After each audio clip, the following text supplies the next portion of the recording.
So we'll now open up this discussion.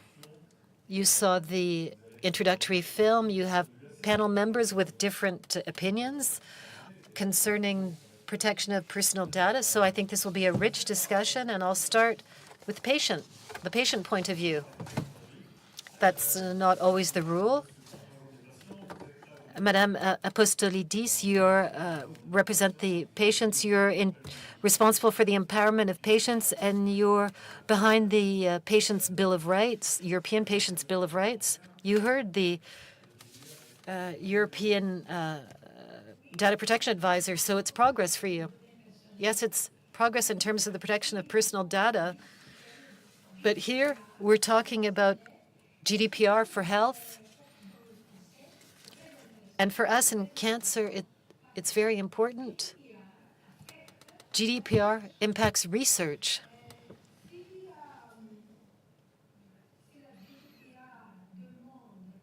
If GDPR means that every time a sample, a biospecimen, is used for research,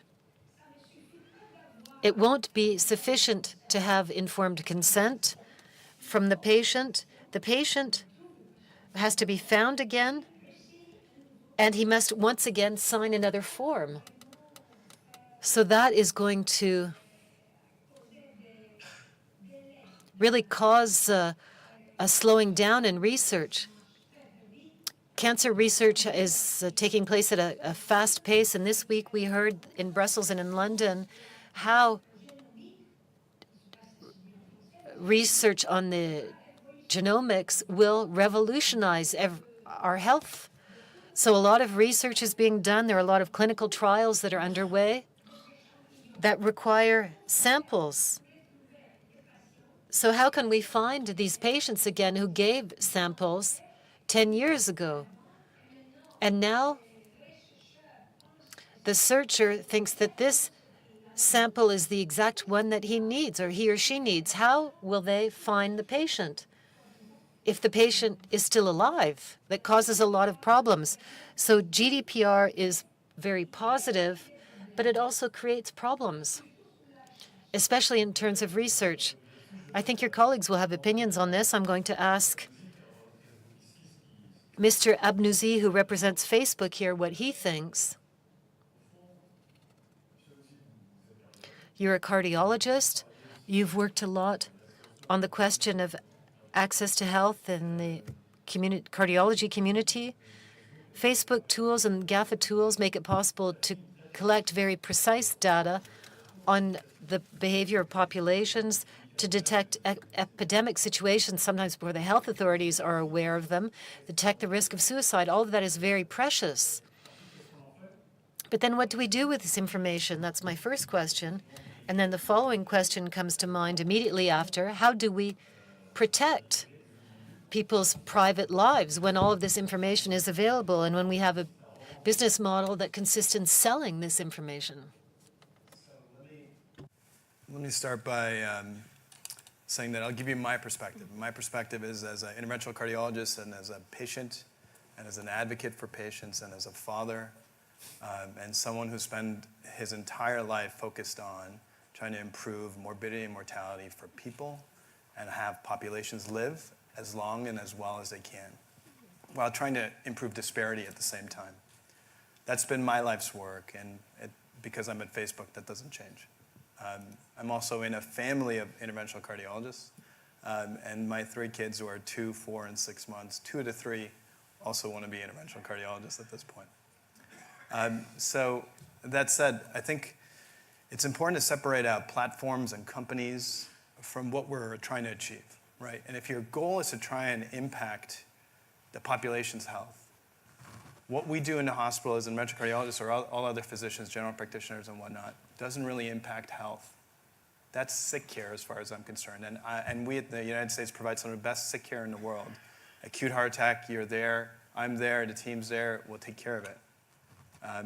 But what we don't do a good job of is health care, which is preventative care.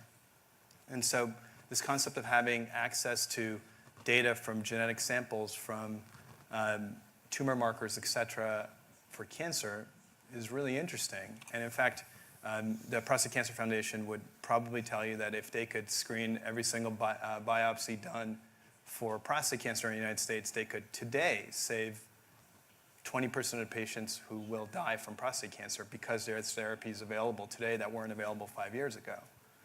So that said, I think if you take one step back again and say, what are we trying to solve? I've heard multiple times today there's a Bermuda Triangle when it comes to social and healthcare. When there's that came up in the last discussion. And somebody else earlier mentioned that 3% of the budget in France goes to preventative care. And I will tell you, in the United States, we spend actually less than that on preventative care. So if we're trying to improve the public's health, we have to do things to try and improve the public's health. One of the majority ways to do that today that wasn't available 20 years ago is to liberate data sets. And I think oncology is a perfect place to think through that. I will also say this concept that what we do in the hospital, though really important for those families that we take care of, and incredibly important for us as physicians and all of the team that helps, we know that we will never move the public's health by providing another angioplasty or another stent. That's just the data, and there's 70 years plus of evidence pointing towards that. We also know that this sort of magical portion that nobody really understands, all these social and behavioral factors, are the primary driver of health outcomes. And so if you put Facebook aside and you say, if we're trying to understand health outcomes and their drivers, we should do what we can to understand those things. And from my perspective as a physician, as a researcher, in order to do that, we have to be able to responsibly liberate some of the data that exists in silos today. Oncology, again, great example. If you look back historically, this data from the social and behavioral side has existed in census-type data, which is essentially government-wide data that is associated with income, education, and race for the most part. And it is no telling that it's obvious that from that research, if social things are important that we're trying to understand to improve health outcomes, or oncology things are important, in order for us to understand them better, you have to have better data sets. And that's why, in the last panel, when they were describing how the budget gets distributed within their nation, the approach was to use income, education, race, and other socioeconomic factors. But we only understand those things because that's what we've had to measure to date. So we'll speak about that just a minute, because... Okay, let's think about that. Let's ask our other speakers what they think, if that's okay, and we'll come back to that, because it's not just cancer that we're talking about. We're talking about day-to-day life information that can be used regardless of the will of information suppliers. Casper, you think you agree with the previous speaker, and your think tank, Generation Libre, supports the necessity to have the intellectual property. We're going to be talking about that. David will be reacting to that. Why can we imagine today a right to the ownership of data when, in fact, healthcare data about kidneys, about blood, that's individual property, and this is what we saw in the film, right, is also a part of our collective good. If I refuse to provide epidemiological data to the population, I'm stopping research. How can we make sure that data is individual and how can we manage the selling of that data to other operators? This is not universally accepted in France. It's refused, rejected by the whole world. Nobody gives the right to this kind of property. We can sell data among companies, but the prime producer of data, the person producing the raw material, is not in the loop if they don't have any right to ownership or remuneration. So what I would like to begin by saying is that the right to property, it's what has always allowed us to free ourselves from the aristocrats and privileges. So, we had peasants in the past who freed themselves and who were allowed to own land. And if we take the gaffers today, we're in the same situation. The lords, we are giving our production quickly, part of it or all of it, and in exchange we receive free services. So it's like being protected by the feudal lords who had a monopoly. So the emergence of this right to property ownership has been seen as an immense liberation. Individuals being able to do what they want with their data. So this right is broadened with each technological breakthrough. Ideas, patents for ideas. We've been also able to sell things invented by other people at huge prices. So this is a very personal element as well. Yes, just like healthcare data. No, all data is personal. We're talking about personal data today. And so the next step is to give everybody the right to use the value of that data, the result of that data, and to have some kind of money in exchange. You're supplying something free of charge, which is giving value to companies. So this is something that's defended by Glenwell and by other people in the United States, and it's very much discussed today. Now, coming back to health data and coming back to data as a common good, there's no limit to that kind of reasoning. Any data can be considered as part of the common good. Sleep data could be part of common good because it allows us to understand how the brain works. Transport data can be considered as a common good because we can use it to improve infrastructures. There's no limit. There's no limit. And so not only are we losing out financially because all of this data is exploited, but we're also being manipulated. We're being put in silos. Data is being put in silos, and it's being used in the name of our well-being. So doctors, they sign the Sermon of Hippocrates, but what about utilitarianism? Society should allow some people to take risks, to do things differently, not to cede their data. So we're not all servers of the common good. And when it comes back to health data, I've been to startups in New York.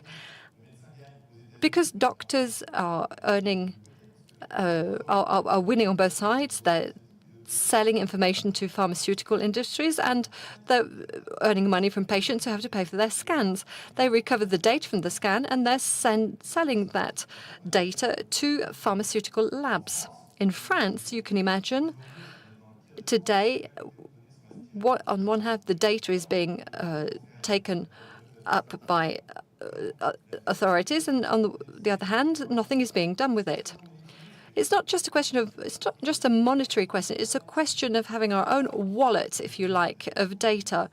We've all got electricity. We've all got different things. And then you decide whether you want to exchange it. And it's also something that could help with research. So it's interesting from that point of view, because it takes us to the question of the portability of data. That opens the door to heritage, and that's what I'm defending. So, given that, companies can either continue with this personalist approach and have rules and rules and rules, and hear that they've used the data wrongly, or they can set up contracts. And once you've got a contract, when you respect the terms of the contract, you can do what you want with the data. And I think that that's not a proposal that goes against the business of the companies. I think it means that individuals get what they deserve, and companies can work more directly with their customers, with their consumers, without having to go via the regulatory state. So thank you. We'll just stop there. I think we can maybe go around the table. Before that, let's hear from Eric Leandri. Hello, Eric. Now, as president of Quant, you're the ideal godson of the net. You are the European search engine protecting our privacy, while at the same time using that data. Just explain, please. Let's have a debate around the table. How does it work? And how do you find the independence of the main search engines? You're protecting privacy. You're not selling data without us knowing it. How can you maintain a business model in this kind of situation? There seems to be some mystery there. I don't know if you can hear me. I'm sorry, but we can't hear the speaker properly. I'm sorry, the speaker keeps cutting out.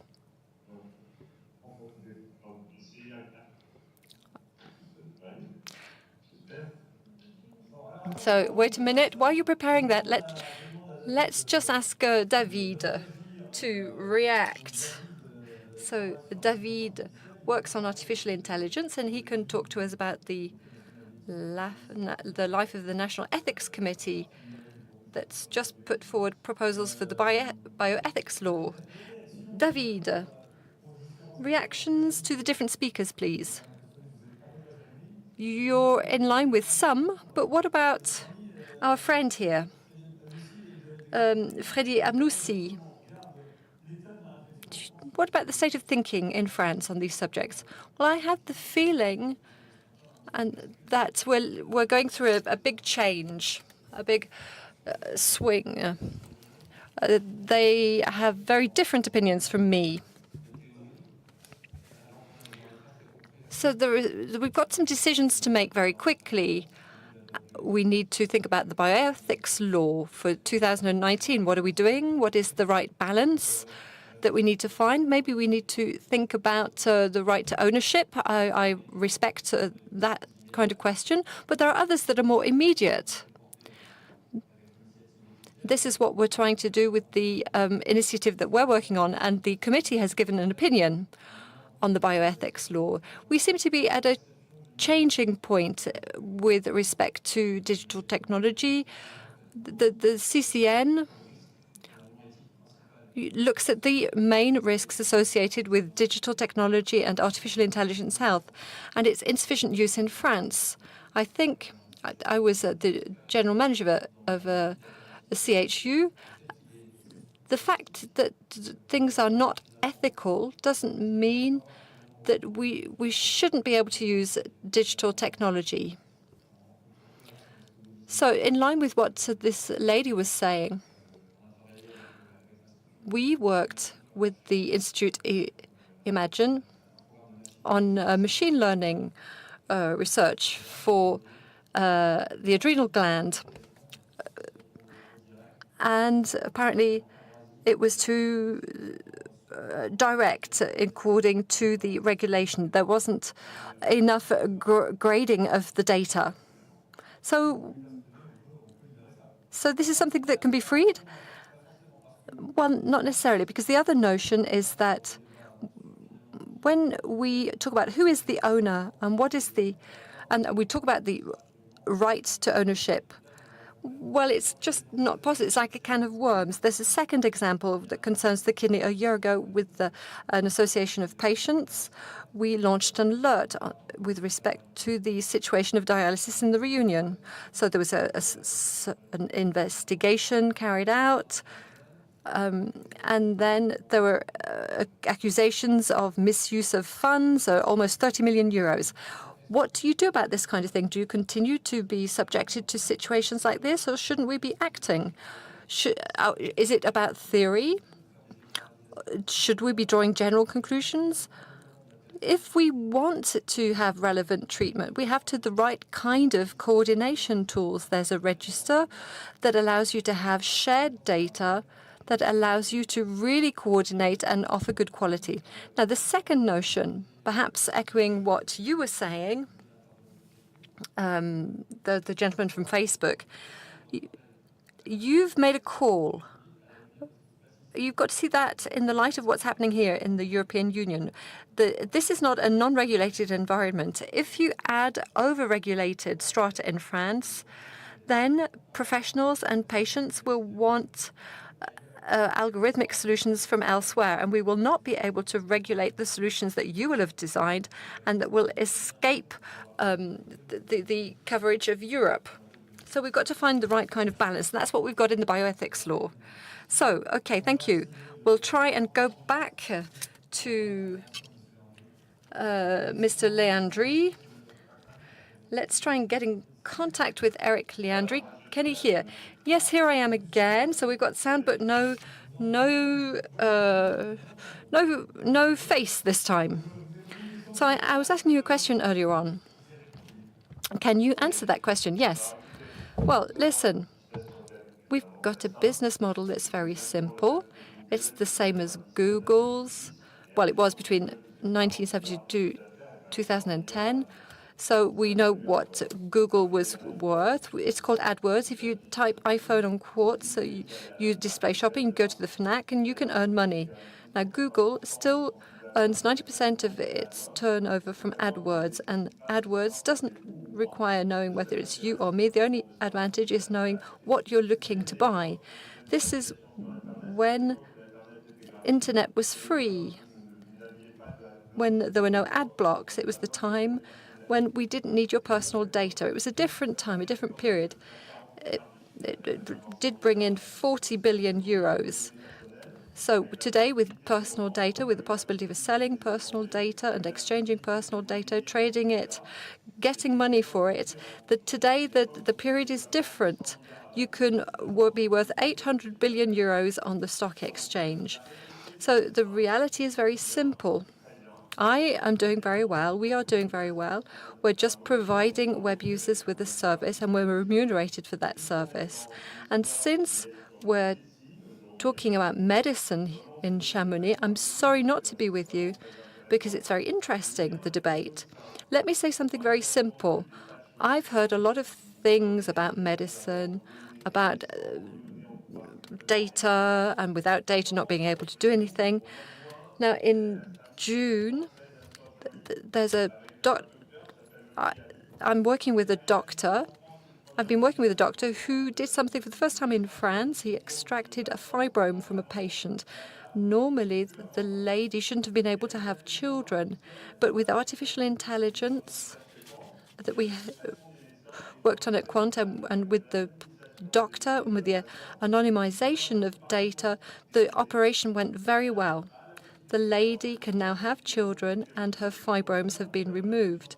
So you can have artificial intelligence in Europe with patients' data, with hospitals' data, by working directly with doctors and in line with the regulation on the protection of data, personal data, in line with the data protection authorities.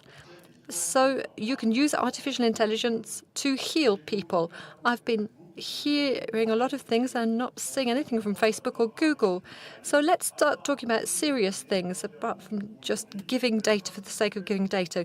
Let's talk about the precautionary principle. I don't know why we should believe anybody in the United States today or in China about the European healthcare data. I only believe what I see and the rules and the laws. So when you've got a Cloud Act, I don't hear. When there's a Freedom Act, I don't listen anymore. When you've got a Chinese system, I don't listen to that. We've got European data, we've got French data, we've got rules, we've got the general regulation on data protection. So if you're in Europe, please apply the European rules. Now we can work on artificial intelligence with patient data in Europe. We know how to do it. Thank you. I was just thinking, right, I believe that he's directly concerned by you, our colleague. So, let me take this off. So, perhaps it's my jet lag, but please let me recharacterize my position here. And it's my position, not Facebook's. And I speak for myself. I firmly believe that if you have tools to help people in a responsible way, in an ethical way, it is your duty to do so. So if I'm a physician and someone shows up to my hospital having a heart attack, it is my duty to help them. And You're right. If we are in a position to do that, whether it's through liberating cancer data to save lives, in, of course, a responsible way with ethical and regulatory boundaries, we should do that. The phrase we use in the United States, and I use a lot with my teams, is the juice worth the squeeze? So if there's nothing we do in healthcare, including in angioplasty, comes without risk. And in fact, if you play this debate back a decade ago, maybe even longer, you'll be in a position to see that there was nightmare scenarios to come around whether we should or should not understand what the human genome was. And I bet you there was lots of people who said we shouldn't do that research, that fundamental work that is the foundational work behind what is nature in us today, which is the foundational work for probably next 20 years of research on the nature side. In order to so I would vote that that research should have been done, and I'm glad it was done. I'm also glad that there's ethics, legal, and societal implications that went along with it to make sure it was done in an ethical way. So in no way, shape, or form am I advocating for, on a personal level, doing anything unethically or irresponsibly. But I am saying that there is serious potential in saving lives and improving how people live and how long they live through various platforms for data, whether they're oncology data, whether they're social and behavioral data, whether they're, you name it. And this is not Facebook specific, but let me finish one. Yeah, please go ahead. I was going to say, if you show up to my clinic and you show me your heart rates on your Fitbit, I don't care, to be perfectly honest. It doesn't matter to me that your heart rate went up and down. But if you told me that up and down came with the fact that you had chest pain every time you hit 110, that means something to me. And what you just did that I couldn't do is bring two data sets together, and now we have something to do. Alors, Monsieur Landry, qu'est-ce que vous répondez à ça? Écoutez, malheureusement, What do you have to answer to this? I'm sorry I didn't hear it all, but I will try to make a clear answer. I understand this gentleman's position, and as he said, it's his own personal position. And I agree with him. We need to be able to help people, save people. Obviously, if they're having a heart attack, yes. But I'm going to ask him a very simple question, and I think this is for everyone. Do you know Grindr, the gay social network? Grindr took information on its members as to whether they were seropositive, and it sold this information on HIV to all of its partners. Do you think that the information concerning whether you're HIV positive or negative was information that should be sold to allow people to come into a country that might require this information? Do you believe that this information on seropositivity was important to give to insurance companies because you'll help the insurance company better manage the patient's insurance coverage? These are concrete questions, and this happened. Is Facebook able to make commitments about this type of issue? For Europeans, this type of thing is not acceptable. Well, once the Cloud Act has been signed, you'll only have commitments to the American government, and you'll have to give all of the data to them, and you won't be able to prevent this. That's unacceptable to Americans, not just Europeans. And I think it's important to note that we have some differences, but we are more alike than we are different. And if you have other examples, which you should go ahead and name, which are unethical and irresponsible, I will continue to say we shouldn't do those things. So, I mean, clearly that's not a good situation. I'm not aware of the specific example you raise, but the way you've described it, it sounds horrible, and it's unacceptable to Americans as well as others. Oui, mais alors, attendez, dans l'ordre. Madame Pozzoli. Let's take you in the right order. You wanted to react, madam? Yes, I would like to mention the example of the American platforms, such as Patients Like Me and other platforms, which take the patient's data and then sell them to achieve results that will be beneficial for patients. For me here, I think there's a conflict here. How can you make people's data available, and then how can we trust a company? It started, they presented themselves as a patient's advocacy group, and I know these people well, and they're friends of mine, and we meet often. But these platforms raise questions. Maybe before starting in Europe the discussion of the GDPR, maybe we didn't have our antennas out enough to detect the problems that these platforms can create. But after having spent 3 or 4 years now studying the GDPR and studying how it creates problems, especially for cancer, for example, or the problems that we're familiar with, we began to wonder, is it really possible, and is it necessary to disclose the necessary data? In the hospital, there's no problem with this. In public hospitals, they have several levels of security. But in public hospitals in the United States, I don't know whether they have several levels of security. Well, we see that there are two conceptions of the world that are so different that we can't seem to bring them together. This morning, the European Commissioner on Digital Affairs encouraged us to set up a large system, a digital system, a European digital system. And maybe basically that would be the solution, because we can see very well that we're not speaking the same language. We don't have the same vision of privacy, I think. European privacy and North American privacy seem to be different. Well, that's not what we're debating. They both said that they're concerned by ethical problems. I spent 2 months in the U.S. working on artificial intelligence. You have ethics for Facebook at Google. You have reports that have been published by the American administration, even under Obama. So you can find many examples of ethics. You can always find these really negative examples, but there are also very positive examples. In France and the United States are also regulated. I don't know exactly what the American legislation stipulates, but in San Francisco, I'm trying to defend the Americans here because I'm tired of hearing everybody attacking. There's this nationalist message that I think is a bit narrow-minded in France. I was in San Francisco talking with the chief data officer, and she explained everything that she couldn't do because of the data regulations in the United States that are organized state by state. There are many regulations. You can't bring together tax data with video surveillance data on transport, for example. If you go to China, the situation is indeed very different in China.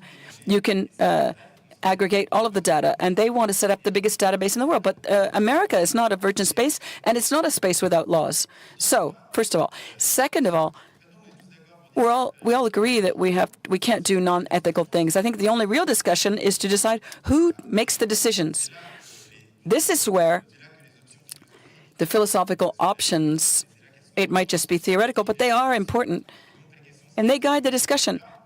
Should it be up to the state to take these decisions on behalf of the citizens? That was the European option, the rights of individuals. Or is it up to the individual to do this for himself, to make the choice of the different conditions and prerequisites in his contract, to whom he accepts to give his data, to decentralize it, the decision-making process, down to the individual level, or maybe the local level? You have data cooperatives in Lyon. You can pool your data together, for example, and do all sorts of things at a local level.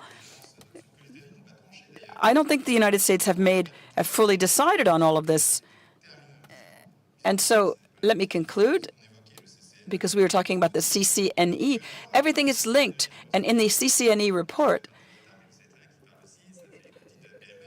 they're talking about surrogacy and medical-assisted procreation. And for the same reasons that they're refusing the property of the data, they're invoking the same reasons. And so for the same reasons, human dignity, they consider that surrogacy should be prohibited in France. So let's be intellectually consistent here. For the legalization of surrogacy last week, we just made this decision, and so we're going to have to ask ourselves, well, what do I own myself? These cells, this DNA, and this data, who owns them? right now, we didn't ask ourselves the question in the past, and so. But people used to say it belonged to God, and now we're saying it belongs to me. David can react, I think. Well, I won't give my personal opinion on surrogacy because that's not the theme here. But you know that we may agree about one point, which is that in the previous comments we heard that there were drifts, that there was bad behavior that should be sanctioned, and there are available sanctions, and in the GDPR there are sanctions that can be imposed. But what we should encourage, and I think Nicolas Bouzou said that this morning, we need to avoid. We keep asking ourselves all of these theoretical questions that we can't necessarily answer operationally in France. We don't want to miss the boat. We no longer should be adding additional useless regulations to answer questions that may never even arise. What we should start urgently is a real approach for positive regulation, soft laws. That's what we propose. That's what the Society of Doctors, of Physicians in France is proposing for the application of AI to genomic data and other sensitive data to try to trust the actors. We're in an environment where in France, I think we can trust the healthcare actors. They're already evolving in a very strictly regulated framework. So let's wager on trust. And I think a lot of these topics will be solved in practice.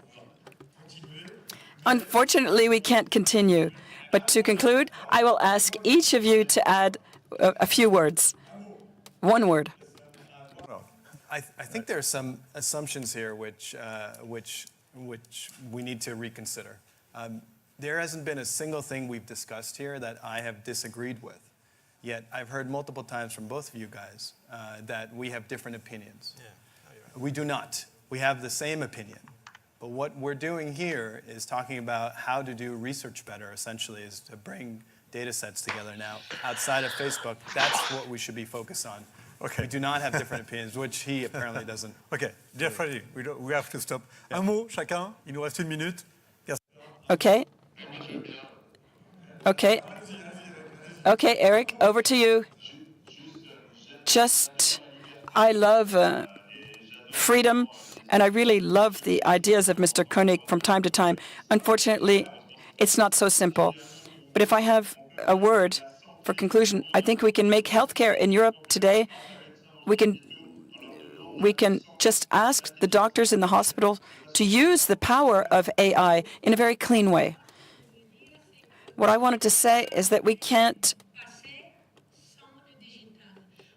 do without digital. We will not be able to make any progress in genomic research. We need big data. So we won't be able to work without digital. But we must be very careful where we're going and what will happen along our route. And I agree with you with what you said. We can't go back. We can't go backward. We have to move forward, but we have to be very attentive in Europe to be well equipped ethically and scientifically to make progress. Maybe not in technology like in the U.S., but this technology will be arriving. We've gone beyond the time. Gaspard, you weren't allowed to conclude. Well, close your Facebook account and open it up when you'll be able to contractualize your data with Facebook. That's my advice. Merci.